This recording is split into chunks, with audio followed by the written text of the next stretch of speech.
One, Раз, one, раз, раз. one. Good afternoon. Добрый день. My name Меня is зовут Matvey Матвей Bulat. Булат от On behalf имени of the команды Senbr Senior Open team, Open. I welcome Приветствую all of всех today's listeners, сегодняшних слушателей, participants of Ivan участников Nikolaevich семинара Pigarev's seminar Ивана on sleep. Николаевича Пигарева по сне. So, Значит, we рады are видеть glad вас to see каждый you раз every на time at events. мероприятиях.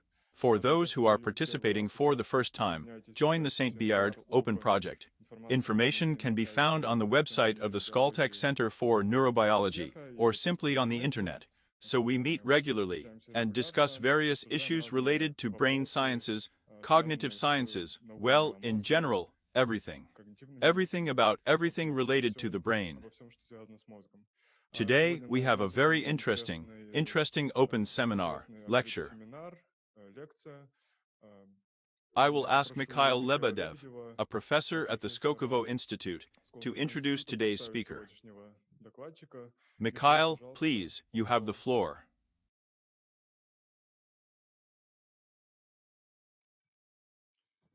Hello. It is with great pleasure that I present today's speaker, Ivan Nikolaevich Pigarev, who is one of the leading, and maybe even the leading neurophysiologist in Russia. Одним из ведущих, а может быть даже ведущим нейрофизиологом России. His Биография, надо biography, I сказать, у must say, него is quite so довольно simple. такая простая. He was born in Родился the в 41st year, in 41 году, в 1963 63 year. году He закончил graduated from the Faculty биологический of факультет Biology of МГУ Moscow State и University поступил в and entered Институт the управления Institute of передачей Problems of информации в Information лаборатории Transmission номер in 8, Laboratory которая Number 8, сейчас which is now called the называется Laboratory лаборатория of Sensory сенсорных Systems, in систем my работы. opinion.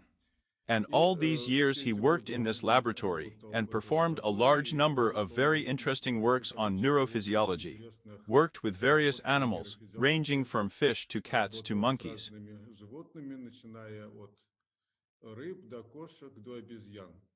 And he И studied the он physiology of изучал vision, in particular, физиологию the зрения, regularity of visual perception. в частности, And recently his main константное scientific efforts are aimed зрение. at developing a visceral А theory of в sleep. последнее время основные его научные усилия направлены на разработку висцеральной теории сна.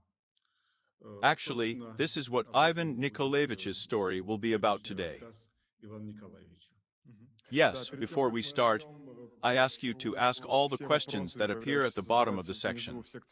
They will accumulate, and we will answer them, most likely, in the end, right? Ivan Nikolaevich, hello. Hello, hello everyone. You're present at the seminar. First of all, I want to thank you for the invitation to give a seminar in this completely new place for me, where I came for the first time. I'm very interested in seeing what's going on around here. Well, I am always happy to tell everyone about sleep, an extremely important condition of any organism, and human first of all. And this time, before starting the main topic of the seminar, we want to ask you one question that you will have now. We were just curious to get answers, preferably honest answers of your own ideas about this state.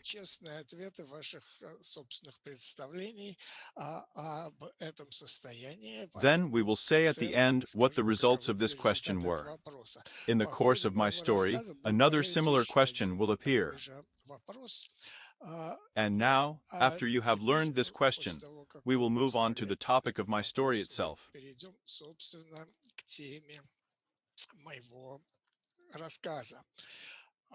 Until now, if you attend large congresses devoted to the study of sleep or any conferences, you can constantly hear that the state of sleep is mysterious, mystical, and the functional purpose of sleep is unknown to the end.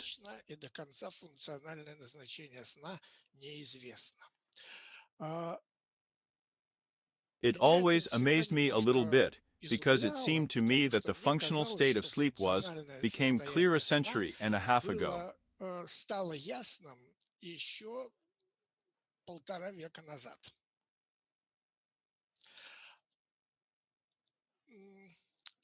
I want to remind you, this is also quite an amazing story.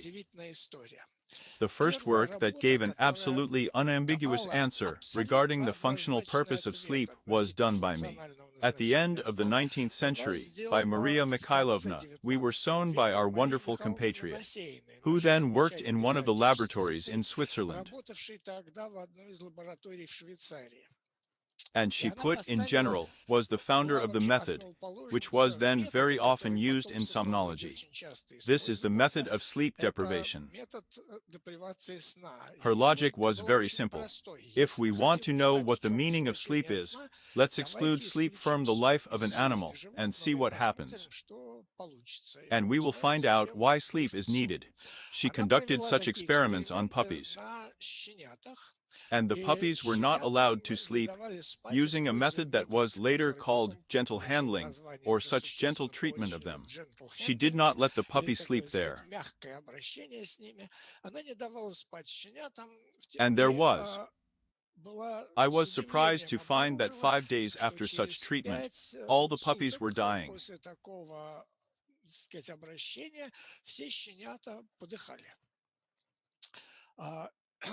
Naturally, she had an idea, which probably most people still share, that sleep is necessary for the brain, and therefore, after her puppies died, she was engaged in anatomical studies of the brain, in which practically no changes were found, except for very small ones.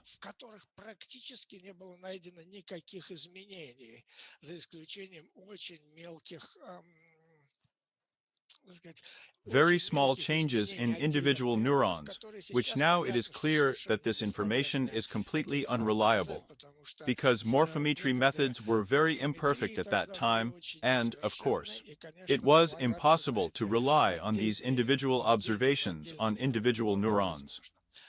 Well, it's interesting that her work was immediately noticed, was repeated by Italian researchers. The same results were confirmed and forgotten.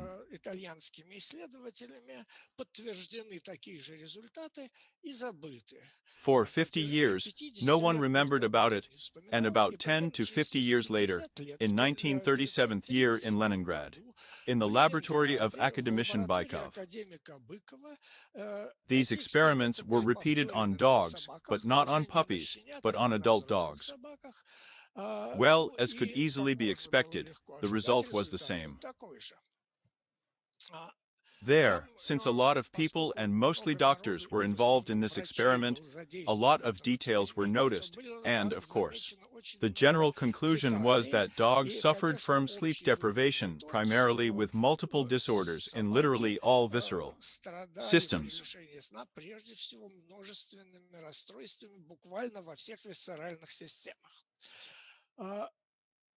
Bykov's work was also completely unnoticed at the time, and everyone forgot about it too. We found it quite by chance a few years ago, behind him, while preparing one of our publications on sleep research in Russia. And finally, again 50 years later, at the end of the 20th century, in the laboratory of the still living on Rochefan, the same experiments were repeated on rats, and the result was the same.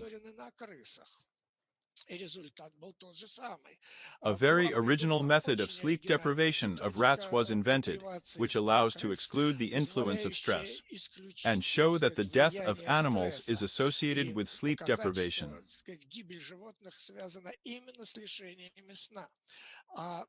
Well, unlike most of its predecessors, there were a lot of them in the lab for these rats.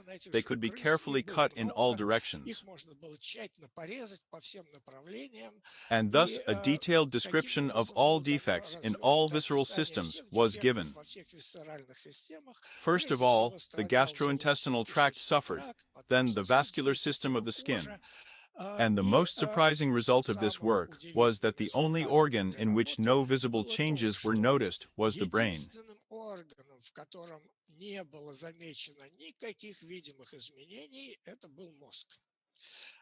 In general, do you want to show the results right now? Well, you can. Let's do it now. You can. I thought we were going to watch them at the end. Well, yes, the results.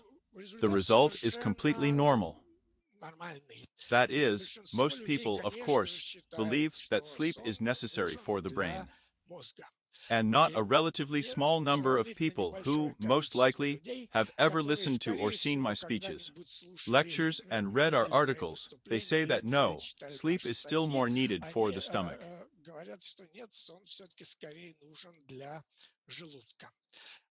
And now, in the next part of the lecture, I will try to convince all other listeners that this is exactly the case. And the correct answer here, of course, is that sleep is primarily needed not for the brain after all, but for the stomach. So, on the other hand, if all visceral systems of the body suffer from sleep deprivation first of all, then it was logical to conclude that the state of sleep is primarily needed to ensure the operability of life support systems.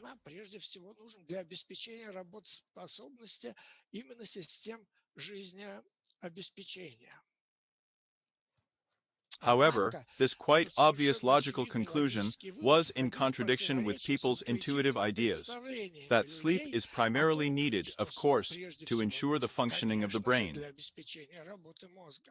And as it often happens, intuitive ideas are overstretched.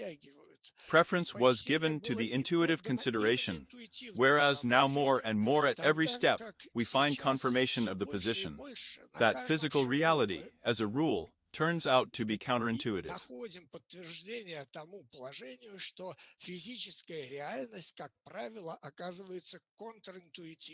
Now I even have a great desire to write an entire article on the history of electrophysiology, which gives a wonderful example of how at every step people relied on intuitive ideas and turned out, made big methodological mistakes, came to completely false scientific conclusions just because they approached the experiment from the position of intuition and not from the positions of rigorous scientific knowledge and experimental results.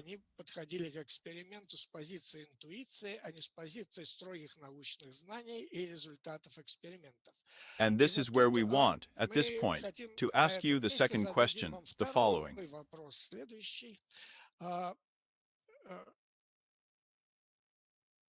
Now you will have it. These are the brain structures responsible for the manifestation of cognitive functions of consciousness.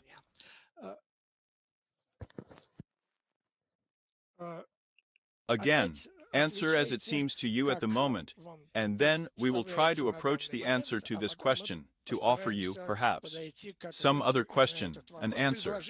So then, as I said, preference was given to this intuitive consideration.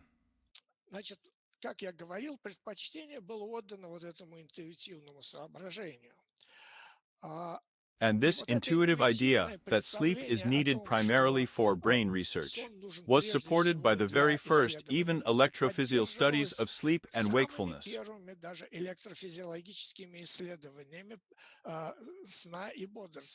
When even Berger, who discovered only for the first time, discovered an electroencephalogram. In his first experiments, he noticed that during the transition from wakefulness to sleep, the nature of electrical activity, the recordability of the surface of the human skull completely changes. Berger was working on people back then. And here I show a picture from above. This is a calm wakefulness, but not in a person, but in a cat. When the cat doesn't have to do anything, but just sits quietly in front of a uniform light screen in a quiet room. That's what she has. The electroencephalogram looks so boring, recorded, well, in a cat, however, from the surface directly of the cerebral cortex. But when a cat starts to sleep, it has big waves, brain activity changes completely. And this was also observed by registering the activity, the electroencephalogram of people. And this additionally convinced people that, of course, during sleep, the brain switches to some completely different activity, that the nature of its work completely changes. And this supported the conclusion that, of course, sleep is needed for It is to ensure that the brain can switch to some other mode of operation. And if we recall, of course, the mysterious pictures of dreams that first of all arise in everyone's consciousness. When the word dream is just pronounced, then, of course, it becomes clear that consciousness and something completely incomprehensible are involved here. But the effects of dreams, of course, are most likely also due to the fact that the brain begins to engage in some completely unexpected, unusual activity during sleep. In addition, it was shown that when, in addition to recording the current of the encephalogram, it became possible, using microelectrodes, to register the activity of individual neurons of the cerebral cortex. It turned out that the neurons of the cortex during sleep become more active than usual during wakefulness. And then there was a completely new, and again completely ignored logical inconsistency. We all most likely have consciousness and cognitive functions in a dream. Yes, they knew that consciousness, cognitive functions are turned off in a dream, and the neurons of the cerebral cortex remain at least as active, and often become even more active. Then the question arises, but is it worth continuing to associate the state of sleep with the rest of the brain, as long thought? The state of awareness with the work of the cerebral cortex. After all, we can also now include the results of our first survey. And here too, it is clear that after all, most people say that consciousness and cognitive functions are most likely related to the work of the cerebral cortex. Well, much fewer people associate them with the testicle or subcortical structures. This also reflects now the opinion of the majority, with a guarantee we can say, of the majority of modern neurophysiologists. This is a common setup, but the question arises, how fair is it?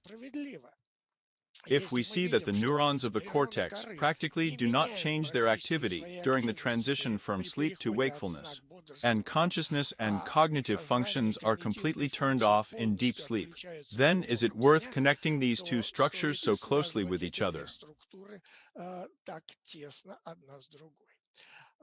Against the background of all these observations, an obvious paradox of the sleep state arose, which we formulated for ourselves. The consequences of sleep deprivation are reflected primarily in the visceral sphere of the body. And the most striking changes in the brain during sleep occur in the activity of sensory and motor zones of the cerebral cortex, which until now, what do we know? Sensory zones are associated with so-called extrareceptors. This is with the eyes, with the ears, with the organs of touch, smell. That is, it is with those sources of information that come to us from the outside world or from our own body. We are also, during sleep, clearly aware of the position of our limbs, the position of the body in space. And again, it turns out a rather strange thing. How can these two phenomena be connected? And then we came to the conclusion that it is advisable to move away from the descriptive style of research for a while, on the way to studying sleep.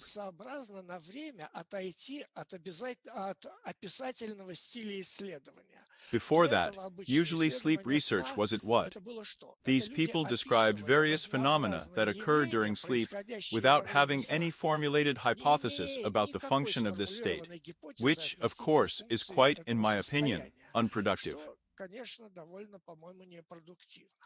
And so, following the principle of strict inference, the so-called strong inference, in this form, this principle, well, so to speak, I read it in an article by John Plath 50 years ago in the journal Science.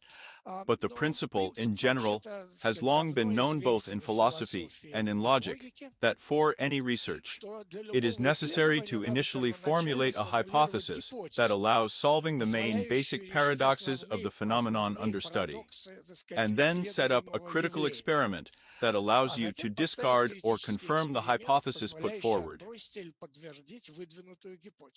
And so we thought that before starting experimental studies of sleep, we need to propose a hypothesis that would solve our main paradox of sleep, which would link the fact that, first of all, during sleep, the visceral systems of the body suffer from sleep deprivation. And in order to keep them in working condition, for some reason, it is necessary to transfer the cortical sensory zones, visual, auditory, self-sensor, and so on, to some other style of work. And then, when we thought about it, it turned out that it was quite simple to propose such a hypothesis. And here I want to distract myself by showing this cute cat. At that time, I was researching the visual system of cats. We investigated the properties of neurons of different multiple visual cortical zones. And then they used a technique like this, the so-called painless fixation of the head. When the cat was fixed, the cat's skull was fixed in the installation, but she did not feel any more discomfort. Quickly got used to these conditions and behaved completely normally. She could eat, perform tasks that we taught her at the same time. And we recorded the activity of cortical neurons. So, when the cat worked perfectly, for example, for an hour or two in these tasks, then she got bored with all this, she got tired, and began to fall asleep. The conditions of this installation were very comfortable for sleeping, because she didn't have to support her head by straining her neck muscles. She could completely relax. Her head was already kept in a constant position in our installation, and the cat fell asleep perfectly. And that's when it occurred to us that while the cat is sleeping, and we can't continue to explore vision, well, let's explore sleep. That's very good. We register the activity of cortical neurons during sleep. We have a natural animal sleep. But for the study, we thought that it was necessary first of all not to describe what happens to neurons, but to offer some hypothesis that could explain the purpose of sleep. It was we who formulated the hypothesis, which now, several decades after that, we now call the visceral theory of sleep.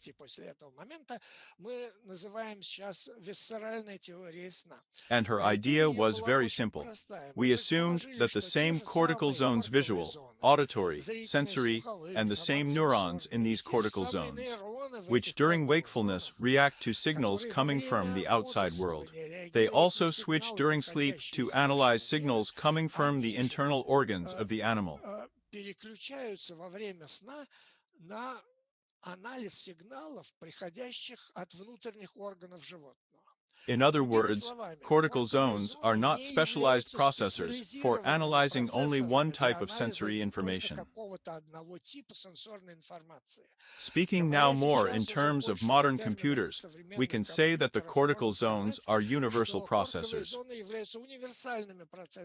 They process the input information, but they are completely indifferent to where this information came from. Some impulses come to them along the input paths.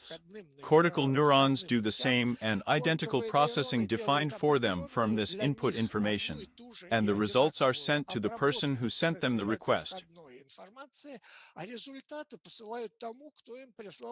Accordingly, while awake, the results of this processing are received by structures associated with the organization of behavior. And during sleep, these signals are sent back to the structures of the autonomous nervous system to maintain the operability of internal organs.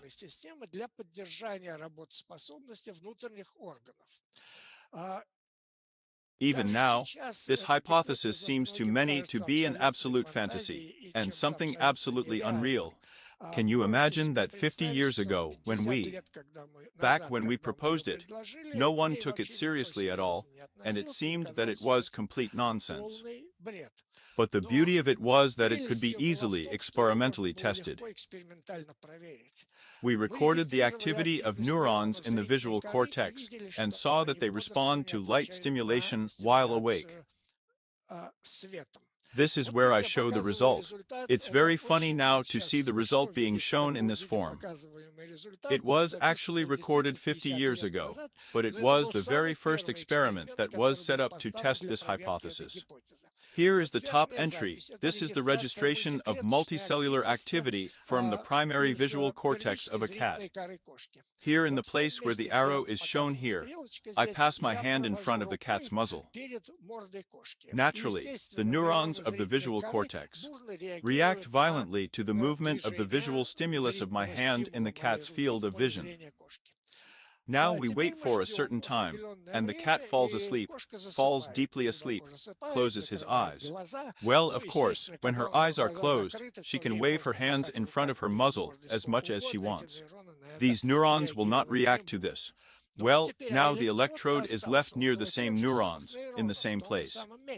And now, when the cat has fallen asleep, at this moment, marked on the bottom entry with a red stripe, we inflict a light electric shock on the cat's intestines. And you see that the same neurons that reacted violently in vivacity to visual stimuli during sleep gave an excellent response to electrical stimulation of the intestine. Well, here, of course, all precautions were taken so that this stimulation was so weak that the cat would not wake up in any case. It was all controlled. I'm not going to go into all these technical details right now. Here you can only believe that we, in general, researchers, were quite careful and provided for all this at the time. But when we got this result, we decided, oh, it's worth further research. Here I will show you two results, made in a more modern representation of the data. This is the result of the upper record 2.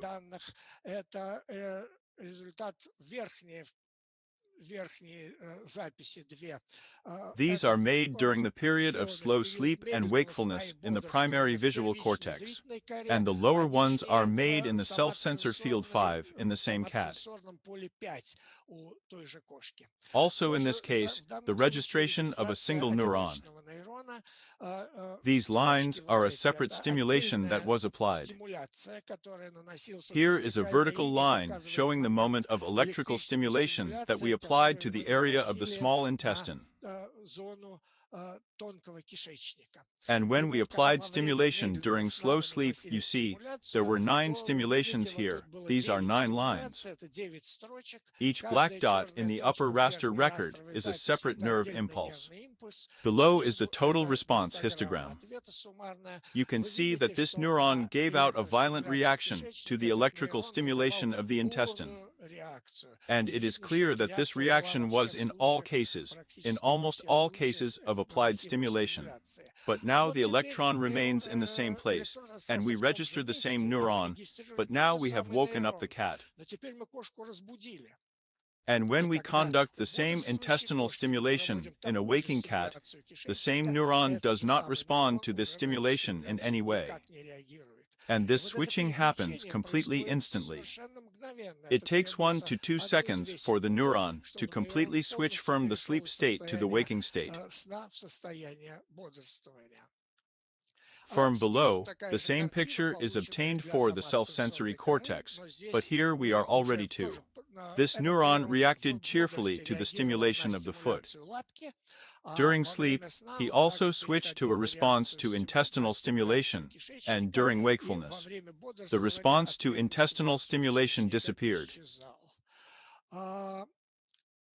Opponents of this hypothesis, she was terribly unpleasant to all sleep researchers because, well, this is something that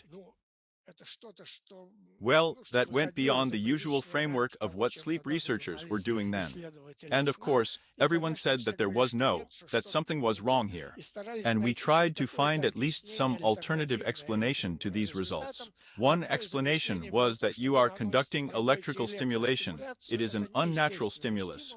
And you see some non-specific responses. Well, from my point of view, a rather unconvincing objection, but we, too, were all lovers of the natural situation. And then our goal was to move from electrical stimulation to the analysis of the natural activity of the visceral systems of the animal. And then, with the help of our colleagues, at that time it was Vitaly Arkadyevich Pigarev, Professor Pigarev came to us from the Pavel Institute of Physiology of St. Petersburg at that time, and implanted a fistula and recording electrodes in the intestinal wall into the stomach.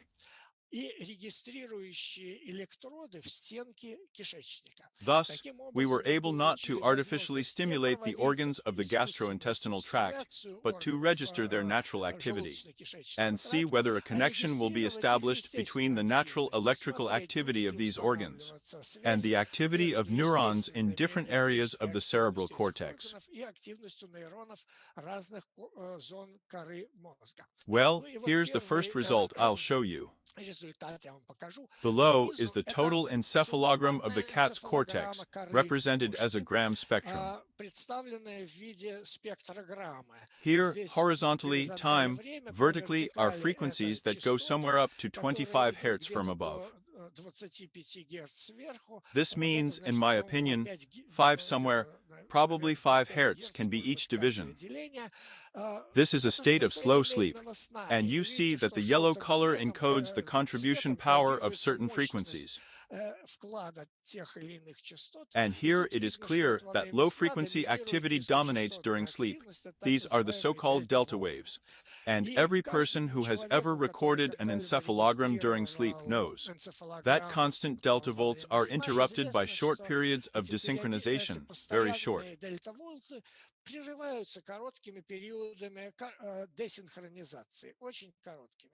Back in the late 20th century, it was shown in Aniani's laboratory in Tbilisi that these short desynchronizations are not the awakening of an animal. This is just a normal pattern of slow-wave sleep. And the thresholds of awakening during these two synchronizations turn out to be as high as during the period of slow waves. That is, it's just a normal dream pattern.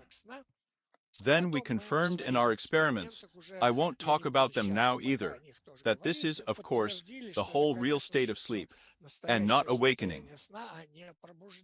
But what was interesting was that we recorded the myoelectrical activity of the stomach in parallel with this recording. And from above, these peaks are the so-called migrating electrical complexes of an empty stomach.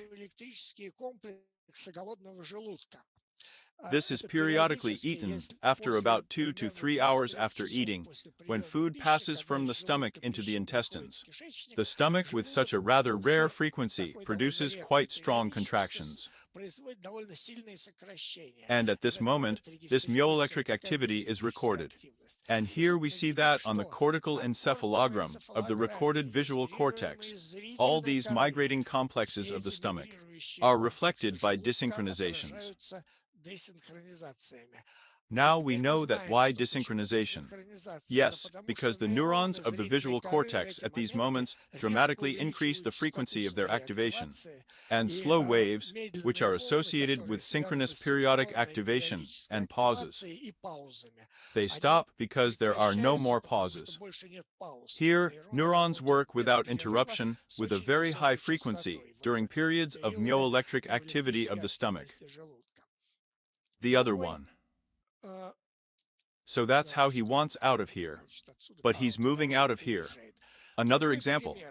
Above is a record of the small intestine.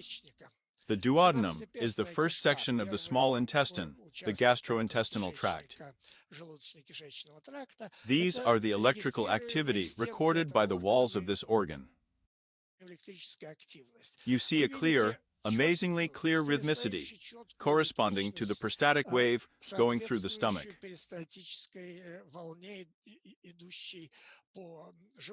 but the myoelectric activity of a significant part of its reflex, not the contraction of the intestine, but the activity of the enteric nervous system of the intestinal wall. And generally speaking, it is intestinal activity that could be a wonderful watch, because in any conditions, both in sleep and in vivacity, this rhythm has a very strict duration. If the rhythm of the heart depends very much on the nature of the current activity of the body, then the rhythm of the intestine is amazing. But these waves, which constantly go with a constant frequency, are periodically superimposed on them by these high-amplitude spike potential. These are the moments when, in addition to just running electrical activity through the enteric system, there is a contraction of smooth muscle, and food moves into the neighboring part of the intestine. So we thought that if our hypothesis is correct, then, first of all, we can see neurons in the cerebral cortex that will react in the rhythm of the intestine.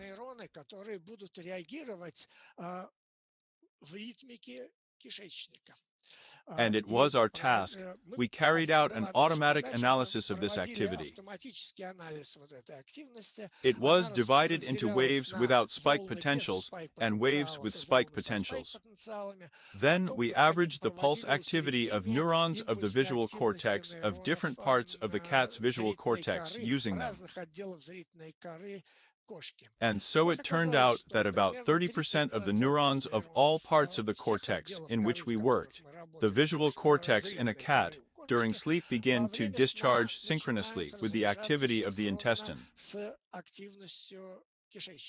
But more than that, what turned out to be quite amazing for us, even for us, was that there were some neurons that reacted only to slow waves without spike potentials, and other neurons only to waves that had spike potentials.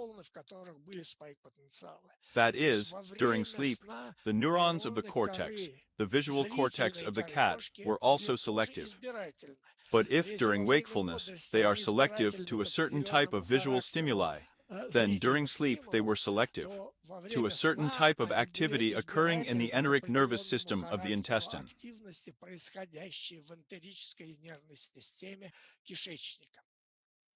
Well, I really love the gastrointestinal tract, and I can talk a lot about it, but now we need to. And, no, after all, one more picture about the gastrointestinal tract should be shown. This is also a simple recording of a cat's encephalogram. Here is the top entry for an hour and a half. This is a cat's daytime nap. Well, who may not be familiar with this? These are extensions, such periodic extensions of this activity. These are periods of deep slow-wave sleep. And periods of decreasing amplitude of this activity are periods of REM sleep, which alternates and usually follows a copper-wave sleep. This is the usual normal picture, which can be observed almost every day, if you are day or night. In fact, the picture of a cat's night sleep is no different from this. And this is the next day. The same cat, there are recording electrodes in the same place, but at this moment, we inject a solution of loperamide into the stomach through the fistula. Loperamide is a medication that is used in a number of disorders of the gastrointestinal tract. It changes the intensity of fluid absorption through the intestinal walls, but it was important for us that it absolutely upsets the picture of this beautiful rhythmic activity of the small intestine. And look what happens. Behaviorally, the cat falls asleep in the deepest sleep, firm which it is impossible to wake her up. Well, you can probably wake her up if you really try, but she doesn't wake up easily. She is deeply asleep, and the picture of the encephalogram during her deep sleep turns into something absolutely indescribable. This is not a slow sleep, not a fast sleep. This is what has now, however, been described also in humans and monkeys. The so-called intermediate sleep state, the state of sleep, reflecting mainly pathological processes in the animal's body. Well, here it must be said that loperamide does not pass the Helminthic barrier, and therefore it could not have a direct effect on the activity of neurons in the cerebral cortex. It was he who changed the activity of the intestine, and already the signals coming from the intestine to the cerebral cortex led to such a radical restructuring of the activity of the encephalogram. Well, I say not only the gastrointestinal tract, of course, is reflected in the cerebral cortex in a dream. This is also a group of neurons, multineural activity recorded in the primary visual cortex. This is a local, in this case, legally local, slow activity recorded by bipolar local electrodes, or a local encephalogram of the cat's visual cara, which very well coincides in its rhythm with the discharges of neurons of the visual cara.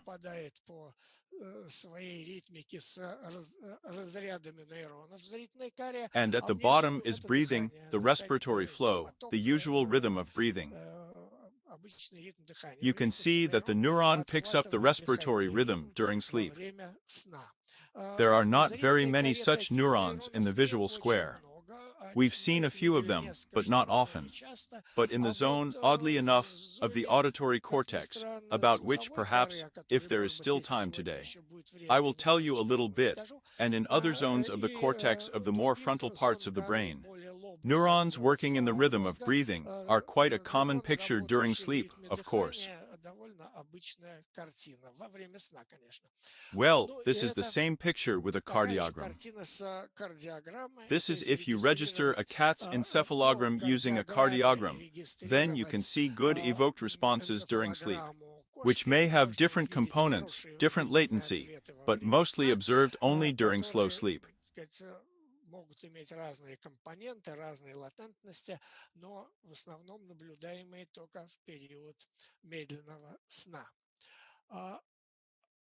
Well, the opponents of the visceral theory, of course, then began to say, but you do all the experiments on a cat. A cat, maybe, is some kind of a very special animal, he has everything like people, and therefore no one else, except for a cat, will have anything like that. Well, we had the opportunity to conduct similar experiments on monkeys, here too, in conditions of the same painless fixation of the head, when the monkeys slept well in a primate chair. And here is the same answer. This is the registration of evoked responses to stimulation of the small intestine for two monkeys. Here on the left is one of the second monkey on the right. In a copper dream, stimulation of the intestines causes a good evoked response, and when we are a monkey, the same stimulation no longer causes any responses. Well, the second monkey's picture was quite similar to the first one. So the monkey has the same effects, exactly the same way it manifests itself. I will say more that we carried out a large series of works on rabbits, and the picture of rabbits was absolutely similar. Now I want to move on, and I don't really know how much time we have left. There is still time. Then I want to move on to this scheme. When we saw all this, we tried to depict all these results graphically so that we could somehow work with them. And it was easier to think about what was going on in the brain. And this is how this picture began to look like. Here, within this brown square of the central one, we symbolically called this square the cerebral cortex.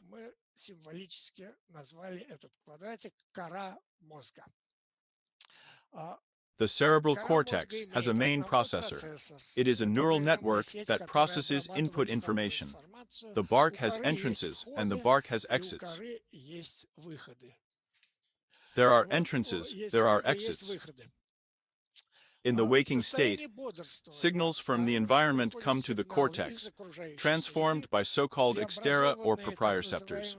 They pass through some device that can be opened and can be closed.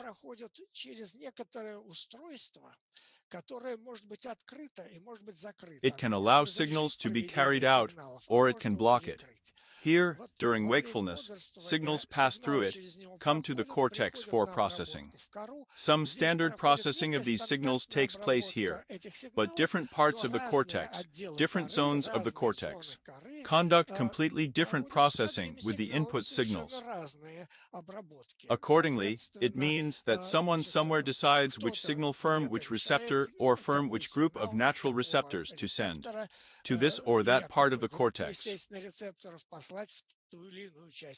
After this processing, the bark sends the results of this pre-processing to the output, and he sends her to the exit into departments, which we call the department dealing with the organization of motor activity, and the department dealing with cognitive functions. But I have already said a little above that. Well, it used to be and still is customary to associate cognitive functions with the work of the cortex, different zones of the cortex. But it was sleep studies, in my opinion, that for the first time most clearly showed that this is definitely not the case. We see that the neurons of the cerebral cortex during sleep are not just activated, but they work, but they process input signals.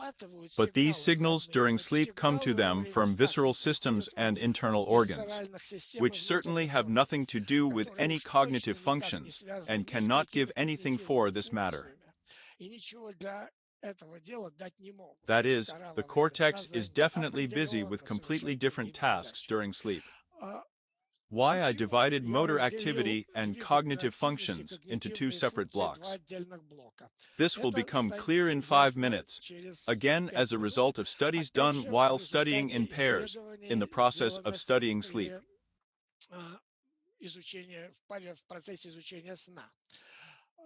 So this part of Kara's work has been studied by everyone throughout the 20th century, and everyone knows about it well. That is, not everyone knows it well, but they know something and still know at least something about it. But now, what happens to us during sleep? And during sleep, we have these very devices, which I have drawn in a circle here, which can allow signals to be carried out or block, switch to a completely opposite position. Now the signals from the outside world cannot pass into the cortex, they were blocked at the entrance. And on the other hand, such a valve opened, and signals from the autonomous nervous system, from all internal organs along the same input fibers. This is an interesting point, because the same fibers that transmit signals from the outside world to the cortex in vivacity, they also start during sleep, impulses begin to run along them, now carrying information about the state of internal organs and the state of the autonomous nervous system. They come to the same processor and to the same multiple cortical zones that begin to process them. But now the result of processing is no longer given out to the zone of cognitive functions or motor activity. These exits are blocked, and we know perfectly well that during sleep we have complete motor atony, our consciousness is turned off, and no cognitive functions work. And now the outputs of the cortex are sent along a new path to a certain block of associative visceral regulation. Unfortunately, here I can say that most likely this block is the hypothalamus. But no research has been conducted in this direction yet. And whether the exits from the cortex to the hypothalamus, which are anatomically known, are activated mainly during sleep, remains to be seen. This is a clear, important question, but which has not been investigated so far. And, accordingly, as a result of processing in the associative part of visceral regulation, signals to correct all found errors and defects that have arisen in the work of internal organs begin to flow back into the structures or autonomous nervous system to restore the operability of these organs. This is how the cerebral cortex works during sleep.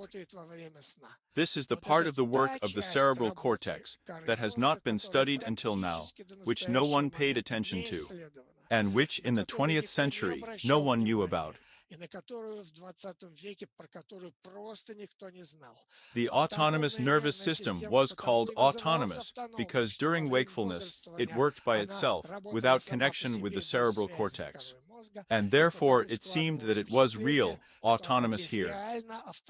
In fact, it is autonomous only when awake.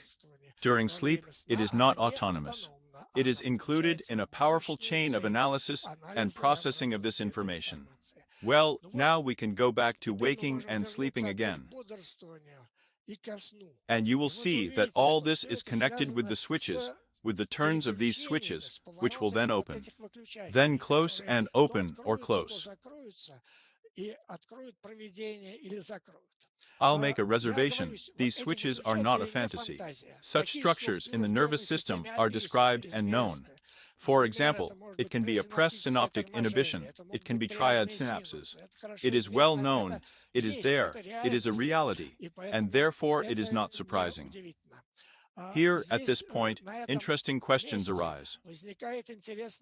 You can pay attention to these little arrows that change their thickness depending on whether a particular valve is open or closed. These are control signals. They only manage the opening and closing of these paths. They are also known in the nervous system. There is such a thing physically. But at a signal from somewhere, they open this holding to a state of vivacity or to a state of sleep. This is a separate issue.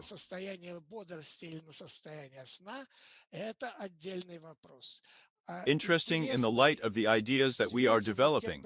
There is a lot to tell about this, but it can already be a topic of a completely separate reaction. How is this transition from the state of wakefulness to the state of sleep carried out? And now we are interested in another point. The transition from sleepiness to sleep will be so superbly organized if all these valves are clicked strictly at the same time. Then everything will be fine. But all these valves, as I have already said, are our usual chemical synapses, which depend on the concentration of the current concentration of the mediator, on the blood flow to this place, and on many, many other parameters that can change in the course of life. And it can easily turn out that this switching process will not be synchronous. And that's when interesting things appear. We can use this diagram to analyze what will happen if some channels opened at the wrong time and others closed at the wrong time. And here are some examples of this I'm going to show you now. Well, the first one.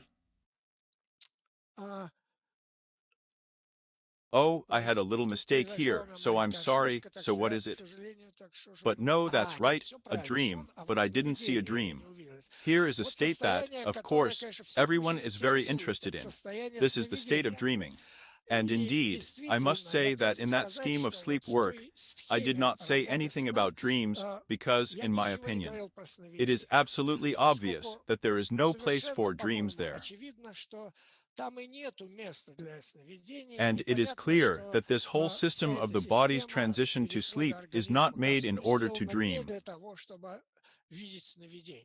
A dream is an obvious and harmless pathology of the sleep state for the time being. But any theory of sleep should explain their occurrence. And so the visceral theory of sleep explains it very easily. Imagine that when the body has moved into a state of sleep and visceral information flows now begin to flow through the cortex. We have an exit to the zone dealing with cognitive functions, which is separated from the cortex, located in a separate box. There is a certain chemical valve, a chemical synapse that has what?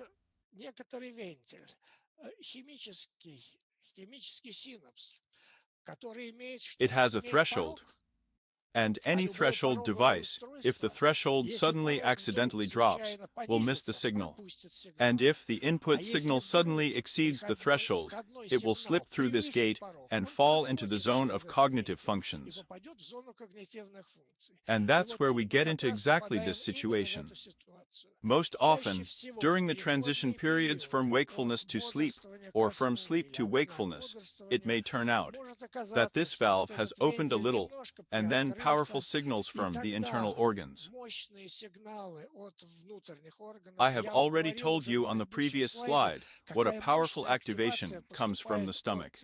During the generation of these migrating complexes, these high-frequency discharges go from the stomach to the cerebral cortex. And now they can easily slip through a closed valve and get into the cognitive zone, a zone that deals with cognitive functions, and there it will naturally lead to sensations. The sparked neurons associated with some kind of sensation along the chain of internal connections will begin to develop some of their logical combinations from this until this activation fades, or is replaced by another powerful signal received by another part of the block of cognitive functions. The question of generating dreams is again a separate one. Soon there will be such an interesting conference in Moscow called the Gallery of Dreams, dedicated specifically to the issues of dreams. The organizer of this conference always invites me there, even though I always say that dreaming is an absolutely meaningless function.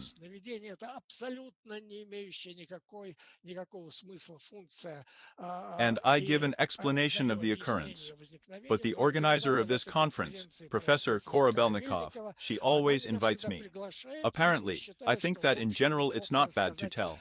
At the moment, in my opinion, the only mechanism proposed is a rational mechanism for the occurrence of dreams. But this mechanism also explains all the effects that Freud described at the time absolutely easily and simply. But we can't go that way now. And let's move on to another point, no less interesting. These are so-called prosolar hallucinations. This is an intermediate state, when all these switches are in some intermediate position, and something may still be going through all channels, and something may already be going, and there are very likely cross-pollinations, and there can be a variety of things. And most people often see these hallucinations at the moment of falling asleep. It can be cockroaches crawling along the wall by chance, not even against the background of delirium tremens, but in a completely normal person. Some strange objects can begin to move against the background of darkly lit walls. Against the background of sleep deprivation, if a person does not sleep for several days, it is often possible to observe walking down the corridor that the floor suddenly begins to swing like waves. This is due to the fact that these zones of both motor activity and cognitive functions begin to receive signals related to the regulation of eye movement, which are quite periodic and create such a wave-like picture. And it is even more likely that these are signals from the intestinal peristalsis, which, superimposed on the visual scene, creates the peristalsis of the visual scene. Well, we are not going to delve into this side now either, because this is a separate one. It is possible this scheme can be analyzed and an explanation of a lot of psychosomatic pathologies can be obtained. But we also do this for doctors. And here are 2 points that are interesting to dwell on, which explain why we divided 2 boxes made, one for motor activity, and the other for cognitive functions. With the amnologists, such a phenomenon as somnambulism has long been noticed, described, and is well known. This is a state of wakefulness, but wakefulness with completely disabled cognitive functions. At the same time, a person can make the most complex movements, a fully coordinated movement. Perhaps the most catchy thing that was described is when a person got into his car in the garage, left, And then he was found somewhere. He drove 200 kilometers to a neighboring city, then fell asleep in this car, woke up in the morning, and could not understand how he got there. Here is this complex motor activity with completely disabled cognitive functions. There is such a thing, and we can easily understand it. Now, if something happens to the synaptic holding in this block, we can get such a situation. And another well-known phenomenon is when, on the contrary, in the process of awakening, our cognitive functions normally turn on, and motor activity is completely blocked. This is so-called paralysis, a well-known thing, well and often encountered. Well, in this way, as a result of all these works, we can now finally formulate, define what a dream is. A definition that will be based not on formal and external phenomena occurring during sleep, but a functional definition of the sleep state. Sleep is a state in which the departments of the central nervous system switch from processing information about the environment to processing information about the state of the life support systems of their own body.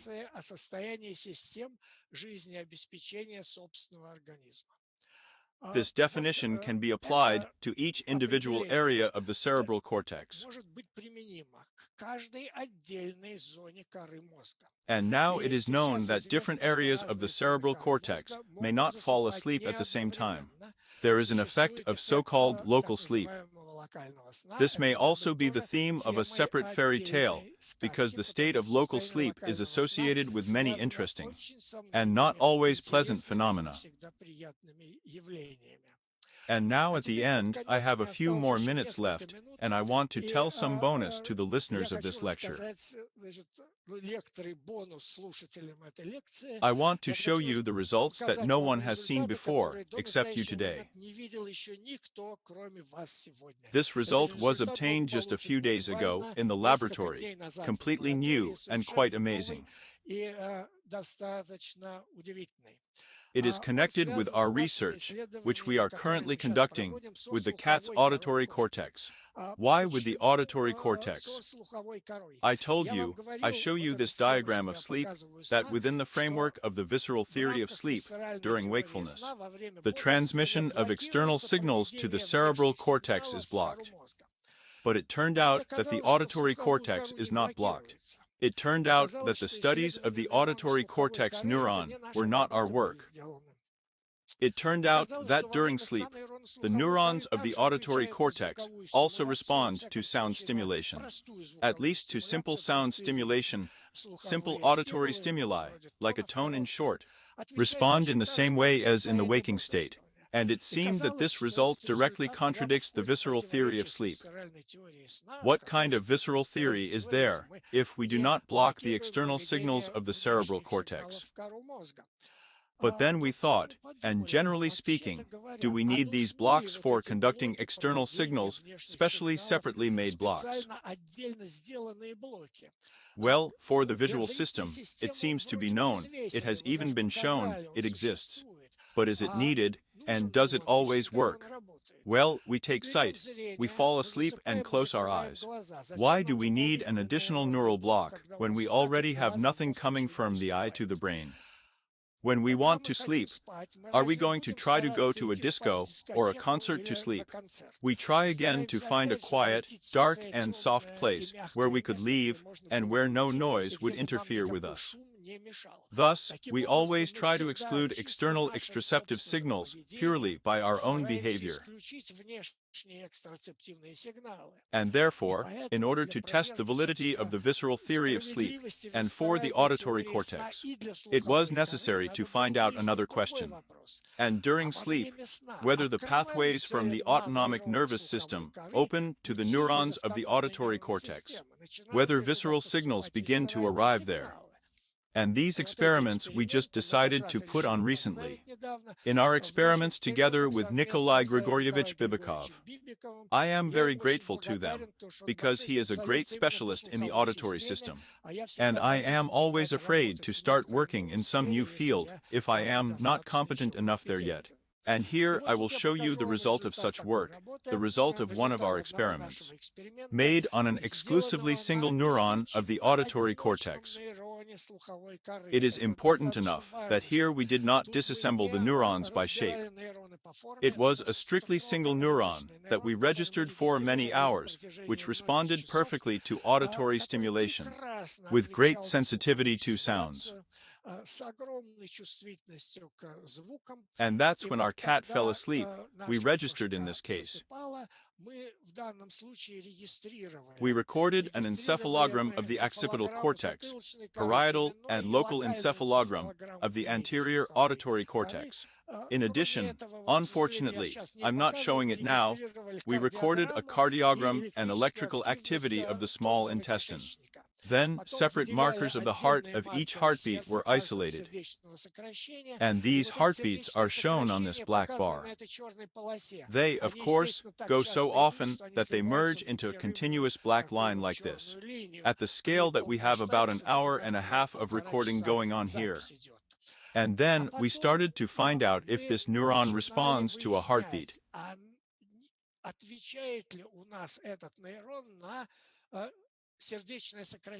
And it turned out that if you average the activity of a neuron, the activity of this neuron throughout the entire experience, he gets wonderful, reliable responses to heart contraction.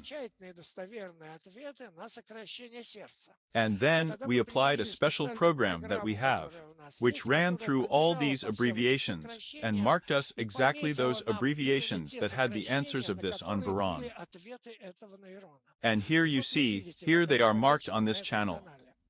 Here we have a cheerful cat, and then she begins to develop a dream. And as the dream develops, here she already sleeps quite well. Sleep is not very constant. It sometimes becomes deeper, then less deep, then deeper, then less deep. He's changing. And here we can distinguish here one period of sleep, the second period of deeper sleep, and the third intermediate period of less deep sleep. But decent cheerfulness was only at the very beginning. And look, at the very beginning, we do not have neurons that respond to the heart, and then, as sleep develops, their responses appear, and there are more and more of them. And the same pattern for intestinal activity. We isolated the markers of the intestine, marked those waves to which the same neuron had a response, and they appeared again. They were not in active wakefulness. Then they gradually began to appear, and we see that they again gravitate to a period of deep sleep. Well, in the last picture, I will show you these very responses of these neurons. Here they are represented here as rasters. Each stripe here, each line is a separate heartbeat, each dot is a separate spike. Here is this cardiogram, in parallel with which this record was aligned. And now you will see that at a certain phase of the cardiac cycle, the neuron first discharges violently, then slows down, then gives a second wave of discharge, excitement. But if we see and see here again, these three black clots, which say that during the deepening of sleep, these responses of this neuron are amplified. Conversely, as the level of sleep decreases, they disappear. Well, on the right, the same picture for the intestinal wave, only the time scale is completely different. It is amazing that the same neuron could work, be tied to the heart, where it has a very sharp high-frequency change in activity. And this is an intestinal wave. That's 3 seconds, 3.5 seconds duration. And you can see that this neuron is now quite slow, sluggish tracking it. But you also see here a period of inhibition, then excitement. But the nature of his response changes completely. He has some 2 waves here, and even a little bit of a third one begins to draw. But at the same time, when the cat wakes up, this neuron responds superbly to sound stimulation. Well, this shows that, indeed, for the auditory cortex, neurons that are not blocked from external inputs during sleep. This position of the visceral theory of sleep also remains valid. остается справедливой вот это положение висцеральной теории сна. And why А is the почему не holding not блокируется blocked? проведение? Yes, Да потому because the что auditory system слуховая is an система alarm – это system. система аларма. Because Потому что external, внешние, unexpected, and неожиданные loud громкие stimuli should стимулы wake up должны the animal разбудить during sleep. животное и во время сна. So we don't do Поэтому any мы не additional делаем block along the никакого way. дополнительного блока на этом пути. But pay Но attention, the обратите neuron is внимание, hearing sounds, нейроны and we don't hear them during sleep. звуки слышат, а мы-то их во время сна не слышим. Our Наши responses пароли indicate that our auditory sensations are not related to the указания activity of a neuron, but are related to the что activity наши of other ощущения neurons that are слуховые located связаны не с elsewhere. активностью нейрона, а связаны с активностью других нейронов, которые находятся в другом месте. And this once Это again лишний раз emphasizes подчеркивает,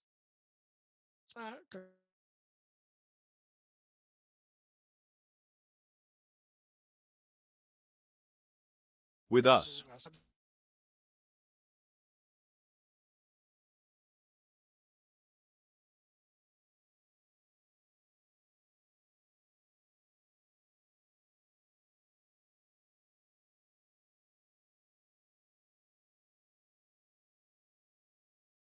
Engaged in cognitive functions, apparently, is extremely simple and primitive compared to the work of Kara. But, so to speak, nevertheless they are spaced in different places. These are the conclusions that can be drawn by studying sleep. They may be strange, but they rely on direct experiments. And most importantly, the viral theory of sleep opens the way for many other studies. But the first question that we would like to get an answer to, and to which we have received an amazing answer, and what can be the subject of a separate lecture. This is how visceral information comes to the sensory areas of the cortex during sleep. The question is very interesting, and also a completely unexpected answer. Now, what signals are used to switch from wakefulness to sleep, and what brain structures are involved in this process? Again, theoretically, we tried to work out this issue. The first steps in this direction have been taken, and the first experiments have been made, which, in general, confirm some of our theoretical ideas.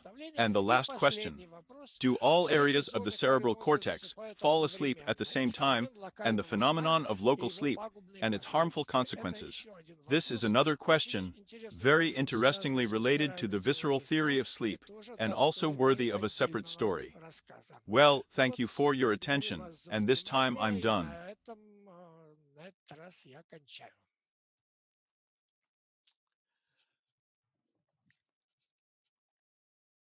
Ivan Nikolaevich, thank you very much for the lecture. Please now let's do this. The request to you to turn off the demonstration of the screen is from above. So, turn off the screen demonstration, this is done.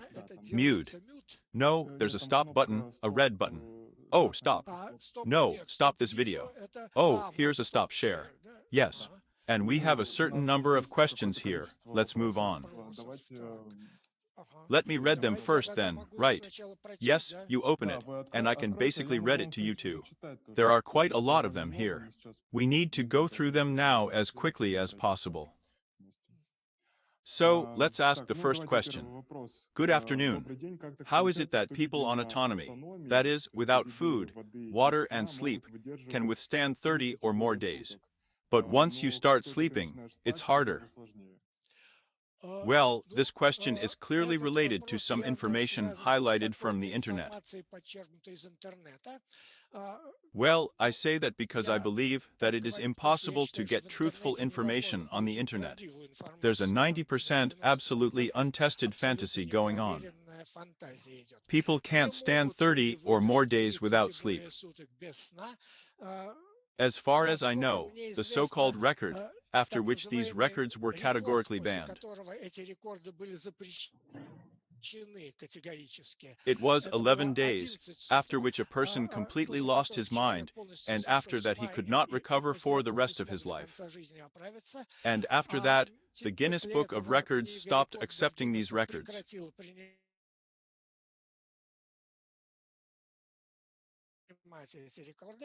but it's that he was actually a heaven of a dream. Him. A very small part of his cerebral cortex was not asleep. And if we ever get to a lecture on local sleep, I will tell you that there is such a protective mechanism, and, of course, sleep immediately turns on, even though we can assume that we are absolutely awake at the same time. But that's a pretty big question. Therefore, of course, no one can live for 30 days. But he can live without food for a long time. And I must say that even Maria Mikhailovna Monayana at one time, after she showed that puppies die after 5 days without sleep, did experiments and did not give the puppies food. And it turned out that the same puppies can live without food for 25 days, but without sleep. Only 5. So there can be no long life without sleep. And you just need to know it firmly. And if you find a description somewhere that you can live 100 years without sleep, then just don't believe these fairy tales. So, we're moving on. Tell me please, are there any features of brain activity in different animals? Well, for example, cats, dogs, monkeys. Different animals, of course, have. First of all, if we take, well, even cats, dogs, perhaps there will probably not be much difference between them. If we take rat mice, then there will be a huge difference between mice, rats, and cats. And accordingly, it will be even more between mice, rats, monkeys, and people. And this is what scares me very much now, that now, under the influence of animal defenders, it has become very difficult to work with cats and monkeys, and everyone has switched to work with rats in order not to face these difficulties. And then they try to transfer the results obtained even on mice and rats to cats, to people. And when this is done in the field of sleep, it is very funny, because it is well known that, of course, even their sleep processes, well, they are quite different, and different in very important and radical moments. Therefore, one should be very careful about broadcasting such results. Okay, great. We're moving on. Here our seminar participant is interested. Good afternoon. The last 3 days I have been eating quite specifically. Once a day I had a hearty lunch with fatty foods and ate various fruits and vegetables during the day. So, dreams in recent days have begun to dream especially bright and filled with positive emotions. Well, there is no question here, apparently just. No, there is a question here, by the way. Is digestion related to dreams? Of course. And I think that now, actually, after the story I gave you today, you could even understand for yourself how it can be. When you made such an interesting combination of food. Fatty foods, they require one type of digestion, and sweet fruits and vegetables, they require a completely different one. And this is such a clinch, it turns out. The poor digestive system has to accept one thing and discard something else. It is quite difficult for her to solve this problem. And therefore, it can be expected that the autonomous nervous system, engaged in the analysis of this most difficult condition for it in a dream, will be activated extremely strongly. And in this way, very powerful streams of impulses will go into the cortex of the brain, which can cause stormy dreams. But why they are emotionally pleasant, I can explain this to you if we ever have a lecture on the mechanism of sleep initiation. Because that's where the systems associated with emotions begin to work.